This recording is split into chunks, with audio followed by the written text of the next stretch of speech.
Hey guys, it is lunchtime right now. We have actually already eaten. I took Rosemary up for a nap.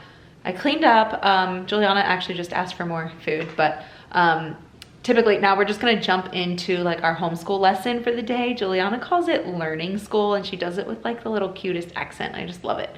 But we're gonna go do some learning school. And so I thought I haven't done like anything homeschool related in so long that I thought I would just like take you along with us. Today we are doing some groundhoggy stuff because Groundhog's Day is coming up February 2nd. So right now we're gonna do a little bit of math skills. We're only going to be doing that right now because we don't have any extracurriculars today. And Isa has needed a little help with some literacy extra help at school. So we will do a little bit more letter work and that sort of thing once Isa gets home, and she'll do her kind of sight word lessons, and Juliana and I will do our letter work. So today we're gonna kind of do math and then a little activity. But first I'm gonna get her some salami and cream cheese roll-ups because that's what she wants. And I just thought I would share like a little tip because I've been doing this for so long that to me, it seems very normal. Everybody does it. It's probably that thing. But sometimes my friends are like, no, not everyone does that. So I thought I would just share.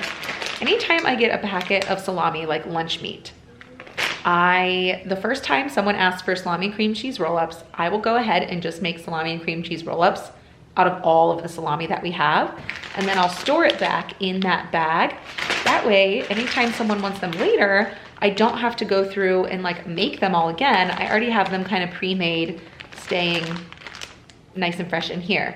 So just a little hack, like bulk making things to make life easier later on. Thought I would share that. So I'm gonna let her eat this and then I'll meet you guys back for a little homeschool lesson. So here is my setup for the first one. It's a very simple graphing activity. This printable came from Tot Schooling. I will link it in the description box below. And usually I would definitely recommend laminating any sort of these things that you think you may use again. If you're not going to use it again, then don't worry about it. But for me, I definitely will use these year after year with subsequent kids.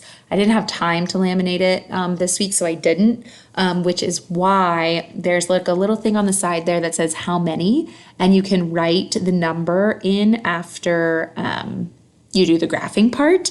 But I didn't want to kind of ruin it and not make it not usable again in the future. So I got those little flashcards that you saw when the setup, the Play School flashcards. And those have the numbers 1, 2, 3, 4 on them.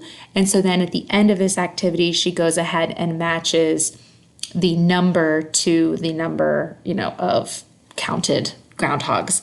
And that is just not only to work on counting, but also to work on number recognition. And here we have moved on to the second activity, which is shadow matching. So she is just, using her visual discrimination skills here. And then you could also use these to play memory or something of the sort if you wanted to afterward.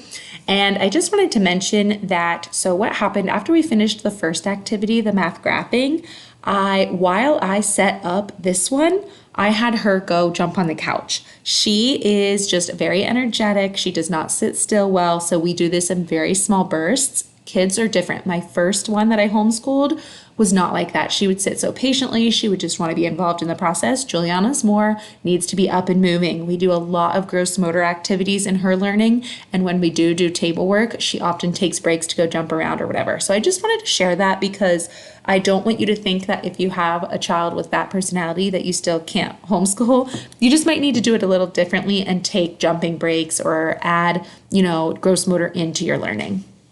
So like I said, that's kind of all we're gonna do right now for homeschool ever since we got back from our trip. Because if you're new here, we left right after Christmas and we're in Europe for an extended amount of time.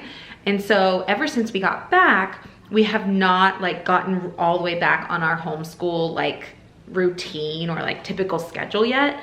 So we're still just doing what we can. And thankfully, I have a chart that I make at the beginning of every school year on what I want to cover each week. And I kind of look at our calendar and block off weeks. So we had nothing scheduled from December 15th to January 16th or something like that. So there isn't really much we are off schedule with, and the last couple weeks, we've still been able to kind of keep up because I scheduled review in for the first few weeks after our trip. So really we are just still in review mode right now. And so I don't really have to have things like crazy. I gave myself grace, and that is the beauty of homeschool, guys. Like, if you think you can't do it, you can. Like, I am fitting this in working. I am fitting this in with life and nap times and all the things. So you can find a way to kind of mold it into your life. But anyway, I will share, I think I've shared it before, but I will share, I'll make sure it's on my website, my themes list for this year. It's a little bit,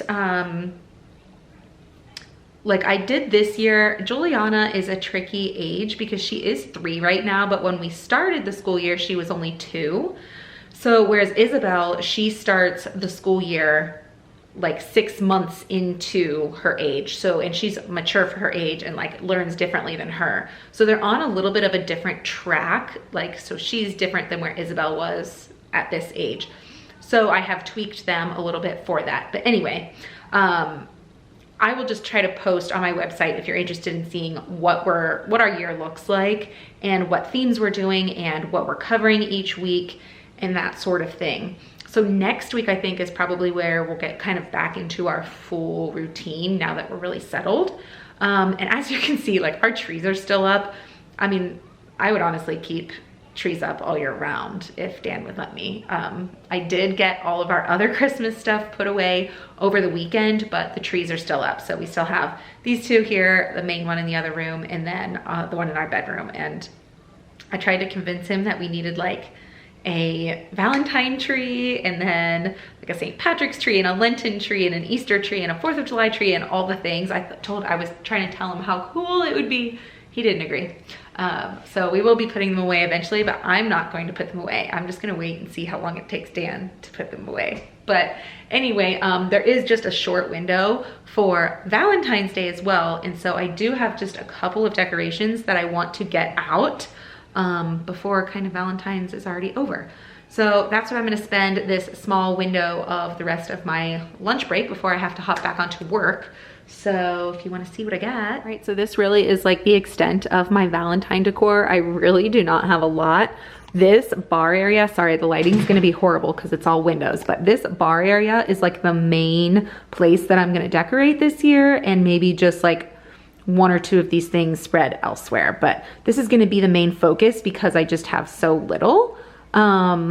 So let me go ahead and try to throw a few things together. To Vegas in my blue striped car. She's riding shotgun and she looks like a star. Yeah, she's got the style that makes you think she's made out of gold. She says she likes it better when we go off-road. Yeah. I'm gonna make it worth your while. I'm gonna make it worth your time. I'm gonna make it worth your while. When she's with me, we're like superstars. Windows roll down, radio on. I think we could go far. We don't need money. We can skip that part. All I want is her to be with me. She's got a ticket to my heart.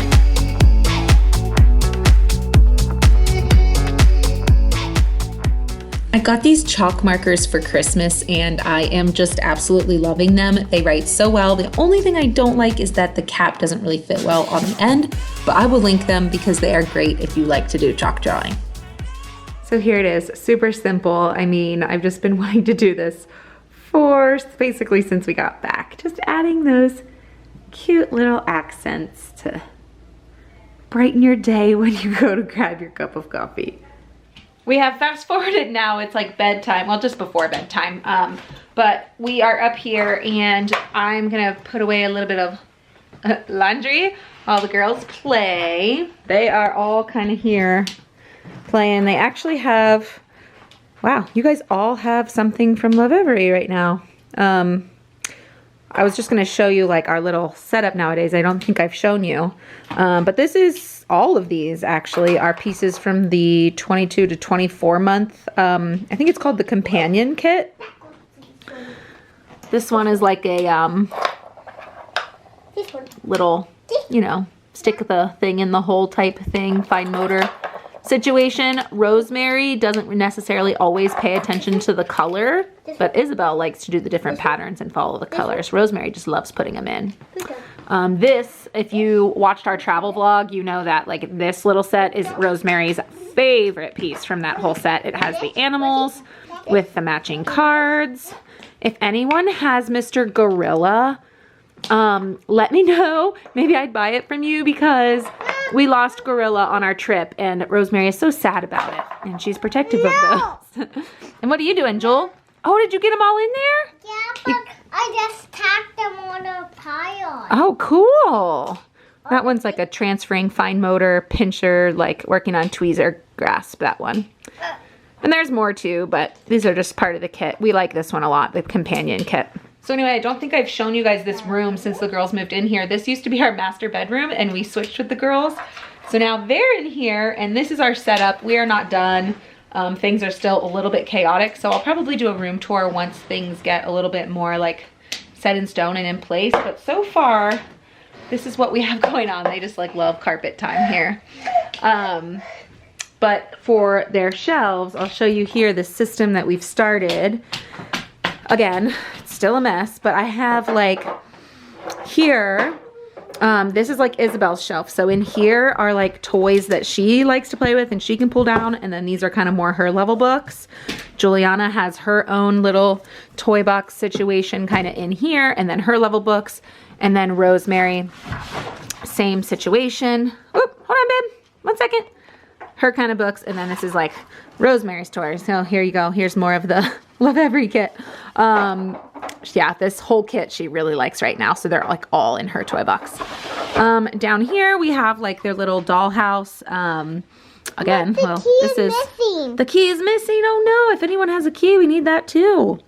They all play with this, so it's kind of on the bottom shelf where they can all reach it. And then obviously we're still kind of working on this side, but like you get the gist. We're just trying to find the best organization we can in all this chaos. So, well, that's pretty much like all I really have today. I'm gonna go ahead and put the laundry away while they play, and then we'll do cleanup and bedtime routine. So that's all for today. I'll see you guys in the next one, and don't forget to hit like on this video and subscribe if you want to follow for more. See you guys next time. Bye. Mom,